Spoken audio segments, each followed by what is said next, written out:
രാമായ രാമചന്ദ്രായ രാമഭദ്രായ വേതസേ രഘുനാഥായ നാഥായ സീതായ പതൈ നമഃ. കൂജന്തൻ രാമ രാമേതി മധുരം മധുരാക്ഷരം ആരുഹ്യ കവിതാശാഖാം വന്ദേ വാൽമീകികോകിലം. ജാനകീ ജീവനസ്മരണം. ജയ ജയ രാമ രാമ. നമസ്കാരം. സനാതനധർമ്മ സംഹിതകൾ പങ്കുവയ്ക്കാനായുള്ള നാദശ്രീ ചാനലിലേക്ക് എല്ലാവർക്കും സ്വാഗതം. പേര് സബ്സ്ക്രൈബ് ചെയ്തും ലൈക്ക് ചെയ്തും സപ്പോർട്ട് ചെയ്യാൻ അപേക്ഷിക്കുന്നു. വാൽമീകി രാമായണത്തിൽ നമ്മൾ കണ്ടത് ഭരതൻ രാമനോട് അപേക്ഷിക്കുകയാണ്, നാട്ടിലേക്ക് വരണം, രാജ്യം ഭരിക്കണം. നമ്മുടെ ഇക്ഷ്വാകു വംശ പാരമ്പര്യത്തിനനുസരിച്ച് മൂത്ത പുത്രൻ, പ്രായം കൂടിയ പുത്രൻ ഇരിക്കുമ്പോൾ അനുജനോ കനിഷ്യനോ രാജാവാവുന്നത് എവിടെയാണ് ഏട്ടാ പറഞ്ഞിരിക്കുന്നത് എന്ന് വാദിച്ചപ്പോൾ ഭഗവാൻ ഒരുപാട് ഇങ്ങോട്ട് പറഞ്ഞു കൊടുത്തു. വരദാ, നീ ചെയ്യുന്നതിനോടത്ത് മുഴുവൻ ശരിയുണ്ട് എന്ന് നീ വിചാരിക്കുകയാണ്. സത്യത്തിൽ നീ ചെയ്യണത് തെറ്റാണോ എന്ന് ഞാൻ പറയണത് കേട്ടാൽ നിനക്ക് മനസ്സിലാവുമെന്ന് ഞാൻ വിചാരിക്കട്ടെ. അതുകൊണ്ട് പറഞ്ഞു തരികയാണ്. അച്ഛനെ വിചാരിക്കണോ ഏട്ടനെ വിചാരിക്കണോ? ആരാണ് കൂടുതൽ ഗുരുസ്ഥാനത്ത് നിൽക്കുന്നത്? ഗുരുസ്ഥാനത്ത് ഏട്ടനല്ല എന്ന് ഞാൻ പറഞ്ഞില്ല. അച്ഛനുമായിട്ട് താരതമ്യം ചെയ്യുമ്പോൾ ആരാ കൂടുതൽ നിൽക്കേണ്ടത്? അച്ഛനല്ലേ. ഇവിടെ നീ എന്താണ് ചെയ്യുന്നത്? അച്ഛൻ്റെ ആ വാക്യമുണ്ട്, നിനക്ക് രാജ്യം ഭരിച്ചോളണം എന്ന്. അപ്പം അതിനെ ലംഘിച്ചിട്ട് നീ സഹോദരനെ പ്രീതിപ്പെടുത്താൻ നിനക്കട്ടാൽ അത് ധർമ്മാവോ? എന്താണത് നിനക്ക് മനസ്സിലാവാത്തത്? അച്ഛനോ ഭ്രാതാവോ കൂടുതൽ എന്ന് ചോദിച്ചാൽ അച്ഛനല്ലേ. ആ അച്ഛൻ്റെ വാക്യത്തെ തെറ്റിച്ചിട്ട് നീ ഒരു സഹോദരനെ മാനിക്കാൻ ശ്രമിക്കരുത്. അത് നിനക്ക് ഗുരുത്വമാവില്ല. അതിന് വിരോധമാവാത്ത വിധത്തിൽ സഹോദര സ്നേഹമാവാം, ആയിക്കോ, അത് വേണ്ടാന്ന് ഞാൻ പറഞ്ഞില്ല. 2,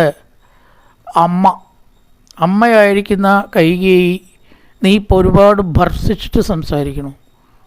ഒരു ഘട്ടത്തിൽ ഭരതൻ കൊല്ലണം അമ്മയെന്നും കൂടി പറയുന്നുണ്ട്, ഇല്ലേ? നേരത്തെ പറഞ്ഞു, നമ്മൾ ഇനിയും പറയുന്നുണ്ട്, ഒരിക്കലും കൂടി പറയേണ്ടത്. ഇത്രയൊക്കെ പറഞ്ഞിട്ടും ഭരതന് ദേഷ്യം മാറുന്നില്ല. ഞാൻ എൻ്റെ അമ്മയെ കൊല്ലാത്തതൊരൊറ്റ കാരണം കൊണ്ട് ഏട്ടനെ ചീത്ത പറയുന്നുള്ളതുകൊണ്ട്. അപ്പോൾ അവിടെ സഹോദര സ്നേഹത്തിന് മുൻതൂക്കം. അത് ശരിയാണോ എന്നാണ് രാമൻ ചോദിക്കണം. എങ്ങനെ അമ്മയേക്കാൾ ഏട്ടൻ മീതയാവും? ഒരിക്കലും ആവില്ല, ആരും ആവില്ല അമ്മയേക്കാൾ മീതെ. ഭർത്താവ് അടക്കം അച്ഛനടക്കം അമ്മയേക്കാൾ മീതെ ആവില്ല എന്നാണ് പലരും പറയണത്. ഒരുപടി മീതെ ഉണ്ടെങ്കിൽ അമ്മ തന്നെയാണ്. അപ്പം നീ എന്തുകൊണ്ടാണ് അമ്മയെ കൊല്ലാനൊക്കെ ആലോചിക്കുന്നത്? എത്ര വലിയ പാപമാണ് മാതൃഹത്യ എന്ന് നീ ചിന്തിച്ചിട്ടുണ്ടോ? നീ ധർമ്മത്തെക്കുറിച്ചാണോ ഇപ്പോൾ ചിന്തിക്കുന്നത്, അതോ വികാരാവേശത്തെക്കുറിച്ചാണോ? വികാരാവേശത്തെക്കുറിച്ചാണെന്നാണ് ഞാൻ പറയുക. അങ്ങനെ ആയതുകൊണ്ടാണ് അമ്മയെ നീ കൊല്ലണം എന്നൊക്കെ പറയണം. എന്ത് തന്നെ തെറ്റമ്മ ചെയ്താലും അത് ചൂണ്ടിക്കാണിക്കാൻ വേറുള്ളവർക്കാവാം, വേറുള്ളവർ വധിച്ചോട്ടെ. നിനക്ക് എന്ത് അർഹത? അത് നിൻ്റെ സ്ഥാനത്തല്ലേ നീ നിൽക്കേണ്ടത്. അമ്മയെ കൈകേയെ കൊല്ലേണ്ടവർക്ക് കൊല്ലാം, പക്ഷെ നിനക്കതിനൊന്നുമുള്ള അധികാരമില്ല. നീ അത് പറയാൻ പാടില്ല എന്നാണ് രാമൻ പറയണത്. എൻ്റെ ഭാഗത്ത് നാവുമെന്ന് അങ്ങനെ ഒരു ചിന്ത വരാൻ പാടില്ല. അപ്പം അമ്മയെ ധിക്കരിക്കണം, അച്ഛനെ ധിക്കരിക്കണം. എന്നിട്ട് നീ എന്നെ സ്നേഹിച്ചിട്ട് ഏത് ധർമ്മവ്യവസ്ഥ പ്രകാരമാണ് ഭരത നീ പുണ്യം നേടാൻ പോണത്? അതുകൊണ്ട് നീ തിരുത്തണം. അപ്പം ഭരതൻ ഒരുപാട് പറഞ്ഞു. ഏതെങ്കിലും ഒരു വയസ്സൻ ഒരു പെണ്ണിനെ പിന്നെയും ഭരതൻ മാറുകയാണ്. തൃപ്തിപ്പെടുത്താൻ വേണ്ടിയിട്ടൊരു വരം കൊടുത്തു എന്ന് കരുതിയിട്ട് അത്തരത്തിലുള്ള പിതൃവാക്യത്തെ ഏട്ടൻ എന്തിനാണ് പ്രായോഗികമാക്കണത്? വീണ്ടും ഭരതൻ്റെ ഈ മനസ്സ് മാറുന്നില്ല, ശത്രുത വരികയാണ് മനസ്സിൽ. അത്രയ്ക്ക് എനിക്ക് എൻ്റെ അമ്മയോട് ദേഷ്യമുണ്ട്. ഇതൊക്കെ ഉണ്ടാക്കി തീർത്തത് അമ്മയാണ്, പിന്നെ അച്ഛനുമാണ്. ആയിക്കോട്ടെ, ഏട്ടനത് തിരുത്തിക്കൂടെ? അച്ഛൻ പറഞ്ഞത് മുഴുവൻ വേദവാക്യമായിട്ട് എടുക്കുക എന്ന് പറഞ്ഞാൽ ഒരു സ്ത്രീക്ക് വേണ്ടിയിട്ട് ഒരു വംശത്തിൻ്റെ പാരമ്പര്യം തെറ്റിക്കുക, എല്ലാം കൊണ്ടും മാതൃകാപരമായിട്ട് പുത്രനെ കാട്ടിലയക്കുക. ഏട്ടൻ അത് തിരുത്തണം. അതുകൊണ്ട് അയോധ്യയിലേക്ക് വന്നിട്ട് രാജ്യം ഭരിക്കണം എന്ന് ഇത്രയൊക്കെ പറഞ്ഞിട്ട് വീണ്ടും ഭരതൻ ആവർത്തിച്ചു. 2 വരങ്ങൾ പോയി തൊലയട്ടെ, അത് എന്തർത്ഥാണ് അതിലുള്ളത്? ഇനി അതാണോ ഒരു ലോകത്തിലെ കാര്യം എന്ന് ഭരതൻ ചോദിക്കുകയാണ്. ഏട്ടൻ അത് വന്ന് തിരുത്തണം എന്നത് അവസാനമായിട്ട് ഞാൻ വീണ്ടും അഭ്യർത്ഥിക്കുകയാണ് എന്നായി ഭരതൻ. ഏതായാലും മന്ദാകിനി നദിയിൽ പ്രഭാത കാര്യങ്ങളൊക്കെ നിർവഹിച്ചു. ഭരതൻ പറഞ്ഞു, ഏട്ടൻ വാഴേണ്ടതായ ആ സ്ഥാനത്ത് സീറ്റിലിരിക്കാൻ ഞാൻ അർഹനല്ല. എനിക്കതിലിരുന്നിട്ട് രാജകൃത്യങ്ങൾ കാര്യങ്ങൾ നിർവഹിക്കാൻ സാധിക്കില്ല. അതുകൊണ്ട് ദയവ് ചെയ്തിട്ട് അത്തരത്തിലുള്ള ഒരു കടമ എൻ്റെ തലയിൽ കെട്ടിവെക്കരുത് ഏട്ടൻ. അങ്ങ് ഞങ്ങളെ രക്ഷിക്കണം. ഞങ്ങളെ രക്ഷിക്കേണ്ട ആൾ ഏട്ടനാണ്. അതിന് ചെയ്യാതെ കണ്ട് രാജ്യം ഭരിക്കുക എന്ന കൃത്യം ഏട്ടൻ ചെയ്തു കഴിഞ്ഞാൽ, അല്ല ഏട്ടന് പകരം ഞാൻ ചെയ്തു കഴിഞ്ഞാൽ അത് എങ്ങനെയാണ് ശരിയാവുക? അതുകൊണ്ട് ഏട്ടാ, സൂര്യൻ ഉദിച്ച് വാനത്തിൽ വിളങ്ങുന്നത് പോലെ അയോധ്യയിലേക്ക് വരിക. ഇപ്പം ദുഃഖിക്കുന്നവരെ മുഴുവനും സന്തോഷിപ്പിക്കുക. അങ്ങയുടെ അകമ്പടി ആനകൾ ഉറക്കെ അലറി ശബ്ദമുണ്ടാക്കട്ടെ. അത് കേൾക്കാനാണ് എനിക്കിഷ്ടം. ഇത് കേട്ടു കുറേ ആളുകളൊക്കെ ഭരതൻ്റെ തലത്തിൽ നിൽക്കുന്ന ഒരു ഭരതനെ അഭിനന്ദിച്ചു. കുറേ ആൾക്കാരൊക്കെ അങ്ങനെയാണ്. ഒരാൾ ഭരതൻ മാത്രമല്ലല്ലോ കൈകേയെ കുറ്റം പറഞ്ഞിട്ടുള്ളൂ. അപ്പോൾ അവരൊക്കെ ഭരതനെ സാധുസാധ്യതി നന്നായി ഭരത, നീ മാതൃകാപരനാണ് എന്നൊക്കെ പറഞ്ഞു. പിന്നെ അവിടുന്ന് അങ്ങോട്ട് കുറേ ശ്ലോകങ്ങൾ വീണ്ടും രാമൻ ഉപദേശിക്കുകയാണ്. അതൊന്നും ഭരതന് വേണ്ടി മാത്രമല്ല കേട്ടോ, എല്ലാവർക്കും. അതാണ് പുരാണങ്ങളുടെ ലക്ഷ്യം. നേരത്തെ ഒരിക്കൽ പറയുണ്ടായി, കേവലം കഥ ആഖ്യാനം ചെയ്ത് പോവുക അതല്ല, നമുക്ക് എന്തൊക്കെ പഠിക്കാനുണ്ട്. അപ്പം ഇത്തരം ഒരു ഘട്ടം നമുക്ക് അങ്ങോട്ടും ഇങ്ങോട്ടുമായിട്ട് വന്നാൽ അത് എങ്ങനെ എടുക്കണം എന്നൊക്കെ മനസ്സിലാക്കാനാണ് പല ഘട്ടങ്ങളും. ഭരതനോട് കുശലപ്രശ്നം ചെയ്തിട്ട് ചെയ്യേണ്ട കാര്യങ്ങൾ ഒരുപാട് ചോദിച്ചു. അങ്ങനെ എന്നെയല്ലേ നീ ചെയ്യുന്നത്, ഇങ്ങനെ എന്നെയല്ലേ നീ ചെയ്യുന്നത്. അത് ആ കുശലപ്രശ്നമേ അല്ല ആ ഭാഗത്തിൻ്റെ ലക്ഷ്യം. 76 ശ്ലോകം വരെ എങ്ങനെയാണ് ഒരു രാജാവ് ധർമ്മം അനുഷ്ഠിക്കേണ്ടത് എന്നുള്ളതിന് പറഞ്ഞിരിക്കുകയാണ്. അത് രാമൻ്റെ കുശലപ്രശ്നത്തിൽ കൂടെ നമുക്ക് അവതരിപ്പിച്ച് തന്നു എന്ന് മാത്രം. ഇവിടെ അതേപോലെ ഭരതന് കൊടുക്കുന്ന ലേശൊരു തത്വോപദേശം എല്ലാവർക്കും വേണ്ടിയാണ് അത് അങ്ങനെ വിസ്തരിച്ചത്. യഥാഫലാനാം പക്വാനാം നാന്യത്ര പതനാത് ഭയം ഏവം നരസ്യ ജാതസ്യ നാന്യത്ര മരണാൽ ഭയം. ഇവിടെ ആദ്യം പറഞ്ഞു അദ്ദേഹം, ആത്മാവിന് സ്വതന്ത്രമായിട്ട് ഇച്ഛയില്ല ഭരത. ഇതച്ചേതരതശ്ചൈനം കൃതാന്ത പരികർഷതി ആത്മന കാമകാരോഹി. ഒരാത്മാവിനും അവനവൻ്റെ ഇച്ഛയ്ക്കനുസരിച്ച് നീങ്ങാനുള്ള സ്വാതന്ത്ര്യം ഇല്ല എന്ന് പറയാണ്. ആർക്കുമില്ല. നമ്മുടെ ഈ പരിപൂർണ സ്വതന്ത്രൻ ആരേ ഉള്ളൂ? ഈശ്വരൻ മാത്രമേ ഉള്ളൂ. നമ്മളൊന്നും സ്വതന്ത്രന്മാരല്ല. നമ്മൾ വിചാരിക്കുകയാണ് ഏത് കാര്യം നമുക്ക് വിചാരിച്ച പോലെ നടക്കുമെന്ന് എന്താണ് ഉറപ്പ്? നടന്നു കഴിഞ്ഞാൽ നടന്നു എന്ന് പറയാമെന്ന് മാത്രമേ ഉള്ളൂ. കേമായിട്ട് വിവാഹത്തിന് വട്ടം കൂട്ടിയിട്ട് അതൊക്കെ കേമാകുമ്പോഴാവും ഒരാൾ മരിക്കുക. വേണ്ടപ്പെട്ട ഒരാൾ മരിച്ചാൽ കല്യാണം നടക്കാത്ത ഒരാൾ മരിച്ചു എന്ന് വിചാരിക്കുക. പിന്നെ കല്യാണം നടത്താൻ പറ്റുമോ? എവിടെയായി നമ്മുടെ സ്വാതന്ത്ര്യം? ഇന്ന് എന്തായാലും 2 മിനിറ്റ് നേരത്തെ എത്താൻ വിചാരിച്ചപ്പോഴാവും ഉദ്ദേശ ബസ് കിട്ടാണ്ട് കുറേയും കൂടി വഴുക. അപ്പം നമ്മൾ സ്വതന്ത്രരാണോ? ഒരു കാര്യവും നമ്മൾ ഉദ്ദേശിച്ച പോലെ നടക്കുമെന്ന് പറയാൻ വയ്യ. അതുകൊണ്ട് ഭരത, ആദ്യം നീ മനസ്സിലാക്കാൻ നമ്മൾ അസ്വതന്ത്രരാണ്. എല്ലാം നമ്മുടെ ഇഷ്ടത്തിനും ഇച്ഛയ്ക്കും അനുസരിച്ചാണ് നടക്കുന്നത് എന്ന് വിചാരിക്കരുത്. ഒരാളുടെ നേട്ടം നാശം വരെ മാത്രമേ ഉള്ളൂ. സർവേ ക്ഷയാന്താ നിചയ. ക്ഷയം നാശം, നാശം വരെ മാത്രമേ ഉള്ളൂ നേട്ടം. പതനാന്താ സമുച്ഛ്രയ. ഉയർച്ച ഏതുവരെയുള്ളൂ? പതനം വരെ. ഒരു പതനം വരെ മാത്രമാണ് ഒരാളുടെ ഉയർച്ച. അജീവനാന്തം ഉയർന്നു തന്നെ പോകും, ഒരു ഉറപ്പുമില്ല. സംയോഗോ വിപ്രയോഗാന്ത. സംയോഗം കൂടിച്ചേർച്ച ഏതുവരെയുള്ളൂ? വിയോഗം വരെ. മറ്റൊരു വിയോഗം വരെ മാത്രമേ ഉള്ളൂ ഒരു സംയോഗം. അതുകൊണ്ട് ഇതിനെല്ലാം ഏറ്റക്കുറച്ചിലുകളും തുടക്കവും അവസാനവും ഉണ്ട്. മരണഭയം ഈ ലോകത്തിൽ ഒരാൾക്കും വിട്ടൊഴിഞ്ഞിട്ടില്ല. ഒരൊറ്റ ചിന്ത ശരിക്കും നമ്മളെ പേടിപ്പിക്കുന്നുള്ളൂ, അത് മരണചിന്തയാണ്. ബാക്കിയുള്ളതൊന്നും നമ്മളെ ഭയപ്പെടുത്തുന്നില്ല അധികം. ഏവം നരസ്യ ജാതസ്യ നാന്യത്ര മരണാൽ ഭയം. മുകളിൽ നിൽക്കുന്ന ഒരു പഴം താഴത്തേക്ക് വീഴുന്നത് പേടിച്ചിട്ടാണ് നിൽക്കേണ്ടത്. വേറെ ഭയമൊന്നും പഴത്തിനില്ല. അതേപോലെ യഥാഫലാനാം പക്വാനാം. പഴുത്ത പഴത്തിന് എപ്പോഴാണ് വീഴുക എന്ന പോലെയാണ് മനുഷ്യൻ. ഇതിനിപ്പോൾ എത്ര ആയുസ് വരുന്ന ആൾ ജീവിക്കുക എന്ന് വല്ല കണക്കുണ്ടോ? 100 വയസ്സ് വരെ അതുപോലെ അധികം ജീവിച്ച് കാണുന്നു ചിലർ, 38 വയസ്സിൽ മരിച്ച് കാണുന്നു ചിലർ. അപ്പോൾ നമ്മുടെ ആയുസ്സൊന്നും നമ്മുടെ കൺട്രോളിലാണോ? അത് തന്നെ കൺട്രോളിലല്ലെങ്കിൽ പിന്നെ എന്താ നമ്മുടെ നിയന്ത്രണത്തിലുള്ളത്? എപ്പോൾ വരെ ജീവിക്കണം എന്ന് നമ്മളല്ലല്ലോ നിശ്ചയിക്കണത്. എന്താണ് പിന്നെ നമ്മൾക്ക് സ്വാതന്ത്ര്യമുള്ളത്? യഥാ ആകാരം ദൃഢസ്ഥൂണം ജീർണം ഭുത്വാപസീദതി. ഒരു വീട് അതിൻ്റെ കാലാവധി കഴിയുമ്പോൾ ടെറസാണെങ്കിൽ ഇത്ര കൊല്ലം കണ്ടു കഴിഞ്ഞാൽ പൊളിക്കണം, പിന്നെ അതിൽ ജീവിക്കരുത്. ഓടിട്ട വരെയാണെങ്കിൽ ചെതലുകൊണ്ടും അത് തന്നെ ജീർണിച്ച് തളരുന്നു. തദൈവ സീതന്തി നരാ ജരാ മൃത്യുവശങ്കത. വാർദ്ധക്യമായിട്ടും ജരയായിട്ടും മരണമായിട്ടും ഒരു വീട് എപ്രകാരം അതിൻ്റെ കാലാവധി കഴിഞ്ഞാൽ അതപ്പതിച്ച് നിലം പതിക്കുന്നുവോ അതേപോലെ നമ്മളൊക്കെയും അസ്വതന്ത്രരാണ്. ഒരു രാത്രി കഴിഞ്ഞു പോണു, അത് തിരിച്ചു വരാറില്ല. ഒരു കഴിഞ്ഞ നിമിഷവും രണ്ടാമത് വരുമോ?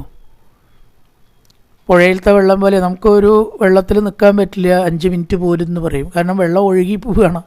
അടുത്ത നിമിഷം വേറെ വെള്ളമാണ്, അടുത്ത നിമിഷം പിന്നെയും വേറെ വെള്ളമാണ്, അല്ലേ?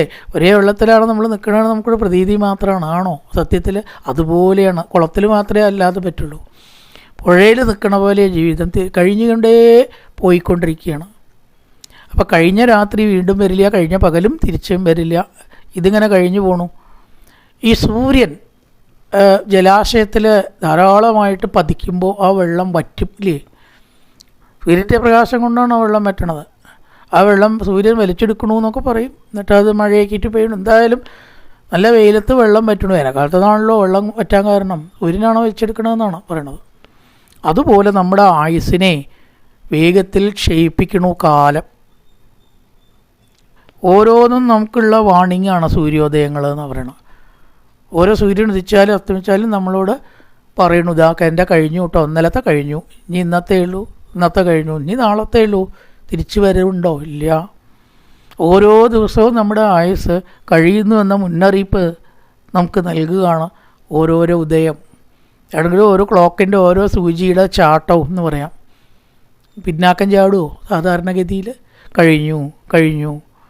ഇതെപ്പോഴാണ് നിൽക്കുക എന്നൊന്നും ഒരു നിയന്ത്രണവും നിനക്കില്ല. അതുകൊണ്ട് ഭരത, നീ നിൻ്റെ കാര്യത്തെക്കുറിച്ച് ചിന്തിക്കൂ. എന്തിനാണ് അന്യൻ്റെ കാര്യത്തെക്കുറിച്ച് ചിന്തിക്കണത്? ഇപ്പം നീ അച്ഛൻ്റെ കാര്യത്തെക്കുറിച്ച് ചിന്തിക്കണു, ഏട്ടനായിട്ടുള്ള എൻ്റെ കാര്യത്തെക്കുറിച്ച് ചിന്തിക്കണു, നാടിൻ്റെ പാരമ്പര്യത്തെക്കുറിച്ച് ചിന്തിക്കണു. ആദ്യം എന്നെക്കുറിച്ച് ചിന്തിക്കൂ. ആത്മാനം അനുശോചത്വം. എന്നെക്കുറിച്ച് ചിന്തിക്കൂ. കിമന്യൻ അനുശോചസി. അന്യരെക്കുറിച്ച് എന്തിനാ ഇപ്പം ചിന്തിക്കണം? നടക്കുമ്പോഴും ഇരിക്കുമ്പോഴും എല്ലാം നിൻ്റെ ആയുസ് കുറഞ്ഞുകൊണ്ടേയിരിക്കുന്നു. അപ്പം അതിലിടയ്ക്ക് ചെയ്യേണ്ടത് എന്താണെന്നുള്ളതല്ലേ നീ ചിന്തിക്കേണ്ടത്? നമ്മുടെ കൂടെയാണ് മരണം. ഭക്ഷിപ്പതിന് ഗുഹ പോലെ പിളർന്നു മുഖം അയ്യോ കൃതാന്തനിക, അല്ലേ? അയ്യോ കൃതാന്തൻ കാലൻ നമ്മുടെ കൂടെ വായും തുറന്നിരിക്കുകയാണ്. എപ്പോഴാണ് വിഴുങ്ങാന്നറിയില്ല. പാമ്പിൻ്റെ വയലേക്ക് തവള പോണ പോലെ. അപ്പം ജരാ നര മരണം, ഇതിനൊന്നും ഇന്ന് വരെ മരുന്ന് കണ്ടുപിടിച്ചിട്ടില്ല. എത്ര ശാസ്ത്രം വളർന്നാലും മരിക്കണേനുണ്ടോ മരുന്ന് കണ്ടുപിടിച്ചിട്ട്? അവിടെ പുരുഷൻ അസ്വതന്ത്രനാണെന്നാണ് പറഞ്ഞു വരുന്നത്. അതിനെ പ്രാപിക്കാനാണ് അതൊക്കെ പറഞ്ഞത്. ഇതൊക്കെ നമുക്ക് വേണമെന്നുണ്ടോ? വയസ്സാവണം, കണ്ണ് കാണാതെ ആവണം, ജരാനര ബാധിക്കണം, നടക്കാൻ വയ്യാണ്ട് ആവണം, ചെവി കേൾക്കാണ്ട് ആവണം. ഇതൊന്നും നമ്മൾ ആഗ്രഹിച്ചതല്ലല്ലോ. പക്ഷേ അത് വരുന്നുണ്ടല്ലോ, കൃത്യമായിട്ട് വരുന്നുണ്ട്. വലിയ തെറ്റോ മാറ്റമോ ഒന്നും അതിനില്ല. ചിലപ്പോൾ ഇന്നത്തെ നാളെ എന്നൊക്കെ വരും. എന്നാലും അത് ഉറപ്പാണ്, ഒരു ദിവസം നമ്മൾ വയ്യാണ്ട് കിടക്കേണ്ടി വരും. എന്നിട്ടേ ഇവിടുന്ന് പോവുള്ളൂ. അത്രയും ഭാഗ്യം വേണം. അല്ലാണ്ട് പോണവർക്ക് സാധിക്കും. അല്ലാത്തവരൊക്കെ ഈ അവസ്ഥകൾ കടന്നു പോകുന്നുണ്ട്. അതുകൊണ്ട് നമ്മൾ അസ്വതന്ത്രരാണ്. അപ്പോൾ ആദ്യം നമ്മുടെ മനസ്സിൽ ഇച്ഛിക്കുന്നത് നടക്കുമെന്ന ചിന്ത മാറ്റുക. ഓരോരോ കാലം മാറുങ്ങളും, മഴക്കാലം വന്നു, ഋതുക്കൾ മാറുന്നു എന്നാണ് ഇവിടെ പറഞ്ഞത്. ഋതൂനാം പരിവർത്തേന പ്രാണിനാം പ്രാണസംശയ. വസന്തം, കാലം, ഗ്രീഷ്മം, ഹേമന്തം, ശിശിരം എന്നീ ആറ്റങ്ങളെല്ലാം കാണിക്കുന്നത് നിങ്ങളുടെ ആയുസ് പോകുന്നതിനെക്കുറിച്ചാണ്. ഓരോ കാലഘട്ടങ്ങളും മാറും. യഥാ കാഷ്ടഞ്ച സമേയാതാം മഹാർണവേ. പുഴയിലോ സമുദ്രത്തിൽ ആണ് കൂടുതൽ അങ്ങനെ രണ്ട് മരത്തടി ചിലപ്പോൾ ഒന്നിച്ച് വരും ഈ അലകളുടെ അടി കൊണ്ട്. കുറച്ച് കഴിഞ്ഞാലോ അത് വേർപിരിഞ്ഞു പോവും. അല്ലേ? ഇതേപോലെ കാഷ്ടം ച എന്ന് പറഞ്ഞാൽ കാഷ്ടം സംസ്കൃതത്തിൽ മരത്തടി എന്നാണ്, മലയാളത്തിലത്തെ കാഷ്ടമല്ല, മരത്തടി എന്നാണ് കാഷ്ടം എന്ന് പറയുക. കാഷ്ടം 2 മരത്തടി ഒരുമിച്ച് വരും, ചിലപ്പോൾ അടുത്ത നിമിഷത്തിൽ 2ഉം പിരിയണം കാണാം. ഇതേപോലെ തന്നെയാണ് ജീവിതം. അവിടെ വിധിയെ മറികടക്കാൻ ആർക്കും തന്നെ സാധ്യമല്ല. അതുകൊണ്ട് നമ്മുടെ മീതെയുള്ള ആളുകൾ പോകുന്ന അതേ വഴിക്ക് ഞാനും പിറകെ വരാം എന്ന് പറഞ്ഞ് പോവല്ലാതെ യാതൊരു വിധ എക്സ്ക്യൂസോ മാറ്റമോ ഒഴികഴിവോ ഇതിന് ഇല്ല. ആ പോയ വഴി തെറ്റാത്തതാണ്, അതുവഴി തന്നെ നമുക്കും പോകാനായിട്ട് പറ്റുള്ളൂ. അതുകൊണ്ട് നീ ഒരു കാര്യം ചെയ്യുക, ആദ്യം ആത്മാവിനെ സുഖത്തോടു കൂടി ചേർക്കുക. ആത്മാവിനെ സുഖത്തോടു കൂടി ചേർക്കുക എന്നുള്ളത് തന്നെയാണ് ആത്മവിദ്യ. ഭക്തിയിലും ജ്ഞാനത്തിലും ഒക്കെ പറയണത് അത് തന്നെയാണ്. അങ്ങനെ നമ്മുടെ അച്ഛൻ സൽക്കർമ്മങ്ങളൊക്കെ ചെയ്ത് സ്വർഗത്തിലേക്ക് നേടി വിഷയത്തിലേക്ക് വരികയാണ്. ഒന്നും കൂടി എങ്ങനെ വസ്തുതകളെ എടുത്ത് സമാധാനിക്കണം എന്ന് അവിടെ പറഞ്ഞു കൊടുക്കുന്നത് പ്രധാന കാര്യമാണ്. അതൊക്കെ ഭരതന് പറഞ്ഞു കൊടുക്കുന്ന വിഷയം. ഭൃത്യാനാം ഭരണാസമ്യ പ്രജാനാം പരിപാലനാൽ അർത്ഥാദാനാച്ച ധർമ്മേണ പിതാന് ത്രിദിവംഗത. നമ്മുടെ അച്ഛൻ സൽക്കർമ്മങ്ങൾ ചെയ്ത് സ്വർഗീയനായിരിക്കുന്നു. വളരെ ചെറുപ്പത്തിലല്ല നമ്മുടെ അച്ഛൻ മരിച്ചിരിക്കുന്നത്. പിന്നെ നീ എന്തിനാണ് അച്ഛൻ്റെ മരണത്തിന് അമ്മയെ കുറ്റം പറയണത്? അമ്മ കൊന്നു എന്നും അങ്ങനെയൊക്കെ. അതിനാണ് മരണമുണ്ട്, എല്ലാവർക്കും മരണമുണ്ട്. കൈകേയി കൊന്നില്ലെങ്കിൽ അച്ഛന് മരിക്കണ്ടേ? കൈകേയിയുടെ വാക്ക് അവിടെ ഒരു കാരണമായി എന്ന് മാത്രമേ ഉള്ളൂ, അല്ലെങ്കിൽ അച്ഛന് മരിക്കണ്ടേ? ഓരോരുത്തരുടെ ആയുസ് നിർണ്ണയിക്കപ്പെട്ടിട്ടുണ്ട്, ഇന്ന കാരണം കൊണ്ടെന്നുണ്ട്. അത് നമ്മളെല്ലാം നിശ്ചയിക്കണ. കൈകേയി അല്ല കുറ്റക്കാരി എന്നാണ് ഇതിൻ്റെയൊക്കെ അന്തർധാര, ഭരണേൻ്റെ അന്തർധാര. ഈശ്വരൻ നിശ്ചയിച്ചിട്ടുണ്ടത്. ഇന്ന കാരണം കൊണ്ട് ഇന്ന ആളുടെ അവധി പോകണു. അത് നമ്മുടെ അച്ഛന് മാത്രം പ്രത്യേകത. അപ്പം അതുകൊണ്ട് നല്ല കർമ്മങ്ങൾ ചെയ്തിട്ട് അച്ഛൻ സ്വർഗപ്രാപ്തനായതിൽ എന്താണ് ദുഃഖിക്കാനുള്ളത്? അച്ഛൻ പോയാൽ മക്കൾക്ക് ദുഃഖമാണ് എന്നുള്ളത് ഒരു സാമാന്യ നില മാത്രമേ ഉള്ളൂ. അസാധാരണമായി ഒന്നുമില്ല, സാധാരണമായിട്ടൊന്നും കാണണ്ട. വേണ്ട പോലെ ഉള്ള കാലത്ത് അച്ഛൻ പ്രജാപാലനം ചെയ്തു. അതുപോലെ തന്നെ യാഗാധികാര്യങ്ങൾ ചെയ്യിച്ചിട്ടുണ്ട് അശ്വമേധാദികൾ. ധനം ന്യായമായിട്ടുള്ള മാർഗത്തിലേ അച്ഛൻ ആർജിച്ചിട്ടുള്ളൂ. അല്ലെങ്കിൽ അതിൻ്റെ ദോഷം മക്കൾക്കും കൂടി ഉണ്ടാവുന്നതാണ്. ആ ധനം അനുഭവിച്ചിട്ടേ അച്ഛൻ ചെയ്ത കർമ്മത്തിൻ്റെ ബലം മക്കൾ അനുഭവിക്കണം എന്ന് പറയുമ്പോണ്ട് അത് നമുക്ക് ഒരു ദുഷ്കർമ്മവും നമ്മുടെ അച്ഛൻ ചെയ്തിട്ടില്ല. പിന്നെ നീ ഏതിനെക്കുറിച്ചാണ് ദുഃഖിക്കണം? അച്ഛൻ മരിച്ചതിനെക്കുറിച്ചോ? നീയാ പറയാൻ എൻ്റെ അച്ഛൻ മരിക്കാൻ പാടില്ല, ഞാനാ പറയാൻ എൻ്റെ അച്ഛൻ മരിക്കാൻ പാടില്ല. എന്താ ഭരത അർത്ഥം? ആരെങ്കിലും ഇവിടെ മരിക്കാണ്ടിരുന്നുണ്ടോ? അതുകൊണ്ട് എന്താണിപ്പോൾ ഇതിൽ ദുഃഖിക്കാനുള്ളത്? തത്വം ഓർത്താൽ ദുഃഖിക്കാനൊന്നുമില്ല, സാധാരണ ഒരു സംഭവം. പിന്നെ ധനം തെറ്റായിട്ട് ആർജിക്കുക, സൽക്കർമ്മങ്ങൾ ചെയ്യാതിരിക്കുക, അച്ഛൻ നരകത്തിലേക്ക് പോവുക, അങ്ങനെയാണെങ്കിൽ ദുഃഖിക്കാനുണ്ട്. ഞാൻ സമ്മതിച്ചു. ഇവിടെ അങ്ങനെ വല്ലതും സംഭവിച്ചിട്ടുണ്ടോ?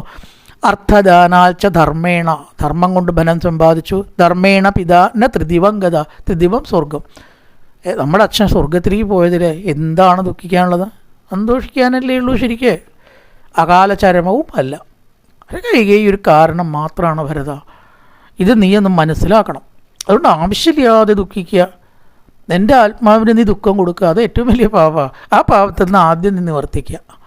പിന്നെ എന്ത് ചെയ്യുക?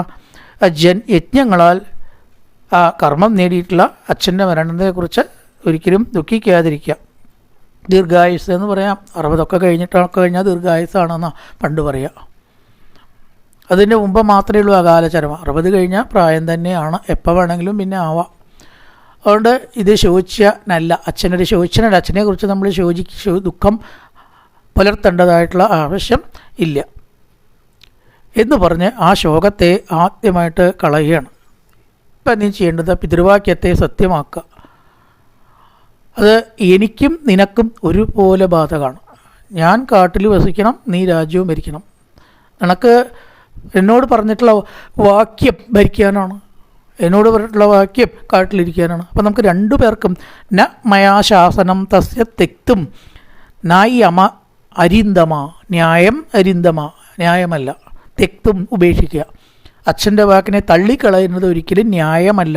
അരിന്തമ, ശത്രുവിനെ ഇല്ലാണ്ടാക്കുന്നവനെ, എൻ്റെ പ്രഭാവമൊക്കെ നിൻ്റെ മനസ്സിൻ്റെ നേരെ കാണിക്കുക.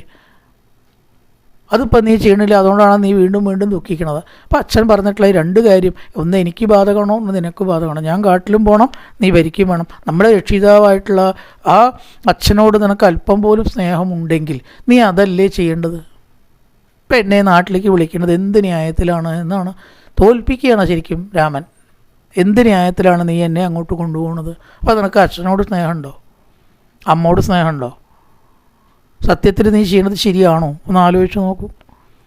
അവിടെ ഞാൻ കാട്ടിലും നീ ഭരതൻ രാജ്യവും ഭരിക്കുക എന്നല്ലാണ്ട് വേറെ യാതൊരു മാർഗവും വേറെ യാതൊരു പോംവഴി ഇപ്പം എൻ്റെ മുന്നിലോ എൻ്റെ മുന്നിലോ ഇല്ല. എനിക്കിപ്പോൾ അല്ലെങ്കിൽ ഇപ്പോൾ പരമസുഖമായിട്ടാണോ ഞാൻ കാട്ടിലിരിക്കുന്നത്? അങ്ങനെയൊന്നും പറയാൻ വയ്യ. ഈശ്വരനായതുകൊണ്ട് അതിനെ അംഗീകരിച്ചു എന്നേ ഉള്ളൂ. മുഴുവനെ എന്തായാലും അയോധ്യത്തെ സുഖം ഉണ്ടായിട്ടല്ലല്ലോ, പക്ഷേ അത് അംഗീകരിക്കലാണ് നിർത്തിയിട്ടോ. ഇത്തേവ മുക്ത്വാ വചനം മഹാത്മാക്കളൊക്കെ ഇങ്ങനെയൊക്കെ പറയാൻ പറ്റുള്ളൂ. ഭരതൻ്റെ അടുത്ത സർഗത്തിൽ പറയണ്ട, ഏട്ടാ ഇത്തരം ചിന്തകൾ ഏട്ടനല്ലാണ്ട് ആർക്കാ ഉണ്ടാവുക? എല്ലാം ഒരുപോലെ എടുക്കാൻ ഏട്ടന് കഴിയുന്നതിൽ എനിക്ക് അത്ഭുതം തോന്നുന്നു. അങ്ങെല്ലാം കൊണ്ടും മഹാനും വന്ധ്യനുമാണെന്നാണ് പറയണത്. അടുത്ത സർഗത്തിൽ ഭരതൻ്റെ മറുപടിയാണ്. അതവിടെ ഇത്തേവ മുക്താവചനം മഹാത്മാ. പറയാനേ നമുക്കൊക്കെ പറ്റൂ. ഇപ്പം തന്നെ ഒരു സംഭവം വന്നാൽ സമാധാനിക്കാൻ നമുക്ക് പറ്റുന്നുണ്ടോ? പിന്നെ ഈ പറഞ്ഞിട്ട് എന്താ കാര്യം? സാധിക്കണം. അത് സാധിച്ചിട്ടുള്ള ഒരാളാണ് മഹർഷി രാമദാസ്. അദ്ദേഹം പ്രസംഗിച്ചുകൊണ്ടിരിക്കുന്ന സമയത്ത് മകൻ മരിച്ച കമ്പി വന്നു. അങ്ങനെ മടക്കിയ കമ്പി മടിയിൽ വെച്ചു, പ്രസംഗം തുടർന്നു. അവസാനമാണ് പറയുന്നത് മകൻ മരിച്ച കമ്പിയാണ്. അത് സ്നേഹമില്ലാഞ്ഞിട്ടോ മൃഗത്തിൻ്റെ സ്വഭാവമാണെന്നോ അദ്ദേഹം ഒരു മനുഷ്യനാണോ എന്നല്ല ചോദിക്കേണ്ടത്. അദ്ദേഹം മനുഷ്യനാകൊണ്ടല്ലേ പ്രസംഗിക്കണത്. ഈശ്വര കാര്യങ്ങളാണല്ലോ പറഞ്ഞു കൊടുക്കുന്നത്. മനുഷ്യത്വം ഇല്ലാത്ത ആളല്ല. അവിടെ അദ്ദേഹം പറയണ കാര്യം പ്രാക്ടിക്കലാക്കുക ചെയ്തത്. അത് സ്നേഹമില്ലാത്തതുകൊണ്ടല്ല. അല്ലാത്ത സ്നേഹം കൊണ്ട് എന്ത് കാര്യം? മാറത്ത് കുറേ അടിച്ചു, വേറൊന്നൊക്കെയാണ് ചെയ്തത്. അതുകൊണ്ടുള്ള കർത്തവ്യങ്ങളൊക്കെ തെറ്റി, മാനസിക സമനില തെറ്റി. എന്ത് നേട്ടമുണ്ട് അതുകൊണ്ട്? മരിച്ച മകൻ തിരിച്ചു വരുമോ? അങ്ങനെയാണോ മനുഷ്യത്വമായിട്ട് നിങ്ങൾ കാണുന്നത്? അറിവുള്ളവർക്ക് അങ്ങനെ കാണാൻ പറ്റില്ല. ഇത് തന്നെയാണ് യഥാർത്ഥ മനുഷ്യത്വം. കൊന്നതല്ലല്ലോ, താൻ കാരണമല്ലല്ലോ മരിച്ചത്. തനിക്കെന്ത് കുറ്റം? അപ്പോൾ അതിലെ നമ്മുടെ മനസ്സിനെ ആദ്യം എന്നെക്കുറിച്ച് ചിന്തിക്കുക എന്ന് പറഞ്ഞത്, എന്നെക്കുറിച്ച് നീ ചിന്തിക്കുക. നമ്മുടെ മനസ്സിനെ സമനില തെറ്റാത്തതായിട്ട് പാലിക്കേണ്ട ഒരു നല്ല കർത്തവ്യം നമ്മുടെ കയ്യിലുണ്ട്. കനത്ത കർത്തവ്യമാണത്. അത് ചെയ്യാതെ വേറെ എന്തൊക്കെ നമ്മൾ ധർമ്മം പറഞ്ഞിട്ടോ കാര്യമില്ല. അതിനെ നിയന്ത്രിക്കേണ്ടടുത്ത് നിയന്ത്രിക്കുക. പിതൃനിർദ്ദേശ പ്രതിപാലനാർത്ഥം എവീയ സംഭ്രാതരം അർത്ഥവച്ച. ഏട്ടൻ്റെ അർത്ഥവത്തായിട്ടുള്ള വാക്കുകൾ കേട്ടതുകൊണ്ട് പ്രഭുർ മുഹൂർത്ത വിരരാമ രാമ. തൽക്കാലം ഒന്നങ്ങനെ നിർത്തി, ഒരു വിരാമമിട്ടു. മൗനമായി അവർ അവിടെ ഇരുന്നു. അതിനുശേഷം ഭരതൻ മറുപടി പറഞ്ഞു എന്നും പറഞ്ഞിട്ടാണ് ഈ ഭരതൻ്റെ ഇതിനുള്ളതായ ഇതൊരു തത്വോപദേശമാണ്. വാൽമീകി ഒരുപാട് തത്വോപദേശങ്ങളില്ല ശരിക്ക്. അധ്യാത്മത്തിലുള്ള പോലെ ഓരോന്നും ആത്മാവാണ്, ഈശ്വരനാണ്, രാമൻ ഈശ്വരനാണ് ഇതിൽ പറയണില്ല. രാമൻ എന്ന് മാത്രമേ പറയുള്ളൂ, ഭഗവാൻ എന്ന് പറഞ്ഞിട്ടില്ല. മറ്റേലൊക്കെ അതാ പറയണേ, വിഷ്ണു നാരായൺ, രാമൻ മനുഷ്യനല്ല എന്ന് പറയുന്നുണ്ട്. ഇതിലധികം മനുഷ്യനല്ല എന്ന് പറഞ്ഞിട്ടേ ഇല്ല. അപ്പം അതുകൊണ്ട് ഇവിടെ തത്വങ്ങളും കുറവാണ്. ഈ ഒരു ഭാഗം മാത്രമാണ് നല്ലൊരു തത്വമായിട്ട് നമുക്കിപ്പോൾ ഇവിടെ കാണാൻ കഴിയുന്നത്. ഇനി താരയ്ക്ക് ഉപദേശിച്ചു കൊടുക്കുന്നുണ്ട്. അല്ലാതെ ലക്ഷ്മണോപദേശമൊന്നും ഇതിലില്ല, അഗസ്ത്യസ്തുതി ഇല്ല, ഹല്യസ്തുതി ഇല്ല, ഒന്നും ഇതിൽ കാണുന്നില്ല. ഇത് നമുക്ക് അധ്യാത്മരാമായണമായിട്ട് ചേരണ ഒരു ഭാഗമാണ്. നീ ആദ്യം നിൻ്റെ ആത്മാവിനെ സന്തോഷിപ്പിക്കുക. അതെങ്ങനെ സന്തോഷിപ്പിക്കാം?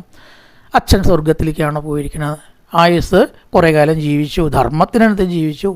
നമുക്ക് ദുഃഖിക്കാനൊരു കാര്യവും അച്ഛൻ ചെയ്തിട്ടില്ല. ന്യായമായിട്ട് ധർമ്മം പണം സമ്പാദിച്ചിട്ടുള്ളൂ, അന്യായമായിട്ട് സമ്പാദിച്ചിട്ടില്ല. അപ്പം ആ അച്ഛൻ്റെ വാക്കു പാലിക്കാൻ നമുക്ക് ബാധ്യതയുണ്ട് എന്നൊക്കെ. പിന്നെ ആത്മാവിനെക്കുറിച്ച് മരണം വളരെയധികം സ്വാഭാവികമായിട്ടുള്ളൊരു പ്രവൃത്തിയാണ്. സൂര്യൻ ഉദിച്ചു എന്നൊക്കെ പറയണ പോലെ, അസ്തമിച്ചു എന്ന് പറയണ പോലെയുള്ളൂ ജനിച്ചു മരിച്ചു എന്ന് പറഞ്ഞാൽ. അതിൽ മാറത്തടിക്കുന്നത് എന്താണ് അർത്ഥമുള്ളത്? കുറച്ച് ആത്മീയമായിട്ടുള്ള കാര്യങ്ങളാണ് പറഞ്ഞു കൊടുത്തത്. ജനനായാലും മരണമായാലും ഇത് സ്വാഭാവികമാണ്. അത് എടുക്കുമ്പോൾ നമ്മൾ അങ്ങനെ തന്നെ എടുക്കണം. പറയുമ്പോൾ പറയുക, വരുമ്പോൾ മാറത്തടിക്കുക. അവിടെ എന്താ അർത്ഥമുള്ളത്? അവിടെ നീ അതിനെക്കുറിച്ച് ദുഃഖിക്കേണ്ട, അമ്മയെ ഭർസിക്കേണ്ട. അച്ഛൻ്റെ തത്വം സത്യം പാലിക്കണം, രാജ്യം ഭരിക്കണം, എന്നെ കാട്ടിലിരിക്കാൻ അനുവദിക്കും വേണം, മടങ്ങി നീ പോവുക തന്നെ വേണം എന്ന കുറച്ചൊരു തത്വോപദേശത്തിൽ കൂടിയിട്ട് ജീർണിച്ച വീട് പതിക്കുന്നത് പോലെ ഏതൊരാളും മരിക്കും. ഞാനും മരിക്കും, നീയും മരിക്കും, അച്ഛനും മരിച്ചു, അത്രയേ ഉള്ളൂ. ഈ അമ്മമാരും മരിക്കും. അപ്പോൾ ഇതിൽ ദുഃഖിക്കാതിരിക്കണം എന്നുള്ള ആത്മതത്വമാണ് ഉപദേശിച്ചു കൊടുത്തത്. ഭരതൻ്റെ മറുപടി മറ്റൊരു പൂർവന്റാമതപോവനാധിഗമനം മത്വാ മൃഗങ്കാഞ്ചനം വൈദേഹി ഹരണം ജടായുമരണം സുഗ്രീവ സംഭാഷണം ബാലീ നിഗ്രഹണം തമുദ്രതരണം ലങ്കാപുരീദാഹനം പശ്ചാത് രാവണ കുംഭകർണനിധനം ഏതസ്യ രാമായണം. രാമായ രാമചന്ദ്രായ രാമഭദ്രായ വേതസേ രഘുനാഥായ നാഥായ സീതായ പതയേ നമഃ. ഓം പൂർണ്ണമദ പൂർണ്ണമിദം പൂർണ്ണാത് പൂർണ്ണമുദച്യതേ പൂർണ്ണസ്യ പൂർണ്ണമാദായ പൂർണ്ണമേവാവശിഷ്യതേ. ഓം ശാന്തി ശാന്തി ശാന്തി. ഹരി ഓം ശ്രീ ഗുരുഭ്യോ നമഃ. ഹരി ഓം.